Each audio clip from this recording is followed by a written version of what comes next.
சொந்தமாக ஒரு வீடு வாங்கணும் அப்படிங்கிறதுல இந்த ராசியை சேர்ந்தவர்களாக என்ன, அந்த நட்சத்திரக்காரர்களாக இருந்த என்ன, எல்லா மனிதர்களுக்கும் வீடு மனை முதலான செல்வங்களை பெற வேண்டும், சொந்த வீடு வாங்கணும் அப்படிங்கிற ஆசை இருக்கத்தான் செய்யும். ஒவ்வொரு ராசிக்காரர்களும் வீடு மனை முதலான செல்வங்களை பெறுவதற்கு அந்தந்த தெய்வங்களை வணங்கணும் அப்படின்னு சொல்லப்பட்டிருக்கு. அப்படி வணங்கி வழிபட்டு பிரார்த்தனைகளை கரெக்டாக செஞ்சுட்டு வந்தாக்க சீக்கிரமே சொந்த வீடு யோகம் கிடைக்க பெறலாம் அப்படிங்கிறது ஒரு ஐதீகமாக பார்க்கப்படுது. சொந்த வீடுங்கிறது தான் பெரும்பாலான மக்களோட ஆசை, கனவு, லட்சியம். குருவி சேர்க்கறது போல பணம் சேர்த்து எப்படியாவது வீடு வாங்கிடணும் அப்படின்னு இடம் வாங்கி போடுறவங்க நிறைய பேர் இருக்காங்க. அந்த இடம் வாங்கின இடத்துலையே வீடை கட்டி குடியேறணும் உழைக்கிறவங்க இருக்காங்க. எந்த ராசிக்காரர்களாக இருந்தாலும் முருகப்பெருமானை வழிபடிட்டு வந்தால் வீடுமனை வாங்குற யோகம் நிச்சயம் உண்டுங்கிறது ஐதீகம். செவ்வாய் பகவான் பூமிகாரன், செவ்வாய்க்கு அதிபதி முருகக்கடவுள். அதனால தான் முருகக்கடவுளை வணங்கிட்டு வந்தால் வீடு பேரு தந்தருள்வார் அப்படிங்கிறாங்க ஆச்சாரிய பெருமக்கள்.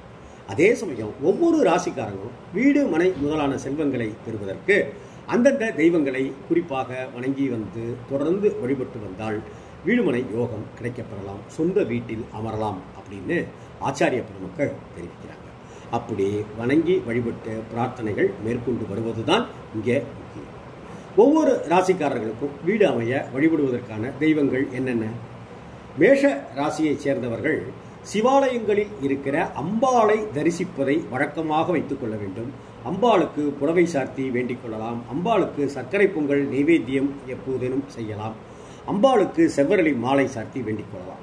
அதே போல ரிஷபராசியைச் சேர்ந்த அன்பர்கள் சிவ வழிபாட்டில் தொடர்ந்து ஈடுபட்டு வர வேண்டும்.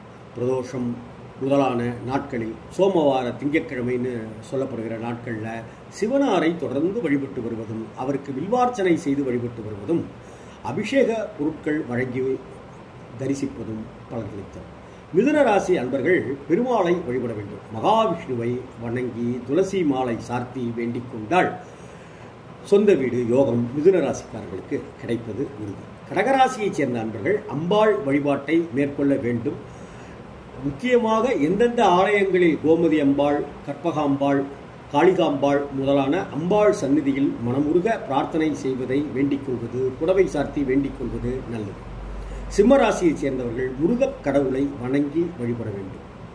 தொடர்ந்து முருக வழிபாடு மேற்கொள்வது சொந்த வீடு யோகத்தை தந்தது.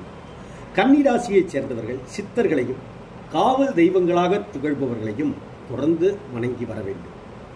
துலா ராசியைச் சேர்ந்தவர்கள் ஆணையப்பனை, கணபதியை, தொந்தி கணபதியை, விநாயக பெருமானை வணங்கி ஆராதனைகள் செய்ய வேண்டும். அவருக்கு வெள்ளருக்கு மாலை, அருகம்புல் மாலை சார்த்தி வேண்டிக் கொள்ளலாம். சுண்டல் நைவேத்தியம் செய்து எல்லோருக்கும் வழங்கலாம். விருச்சிக ராசியைச் சேர்ந்தவர்கள் பைரவ வழிபாடு செய்வது, எல்லை தெய்வங்கள், காவல் தெய்வங்கள் முதலான தெய்வங்களை வணங்கி ஆராதனைகள் செய்வது, அந்த பைரவருக்கு வடைமாலை முதலானவற்றை சார்த்தி வேண்டிக் கொள்வது நன்மைகளை தரும், வீடு யோகம் தரும்.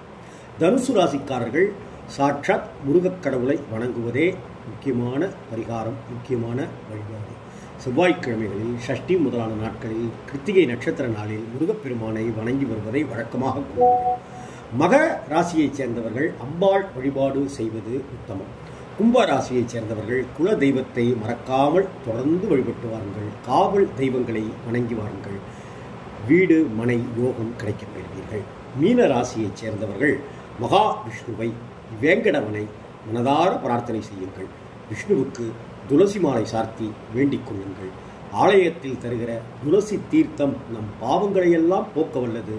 எனவே துளசி தீர்த்தம் பருகுவதையும் வீட்டில் துளசி மாடம் வைத்து வழிபடுவதையும் வழக்கமாக கொண்டால் சொந்த வீடு அமையப்பெறுவதும் என்பதில் எந்த மாற்றமும் இல்லை. ஆகவே ஒவ்வொரு ராசிக்காரர்களும் அதன்படி நீங்கள் வேண்டிக் கொள்ளுங்கள். வளம் பெறுவீர்கள், வீடு பெறுவீர்கள்.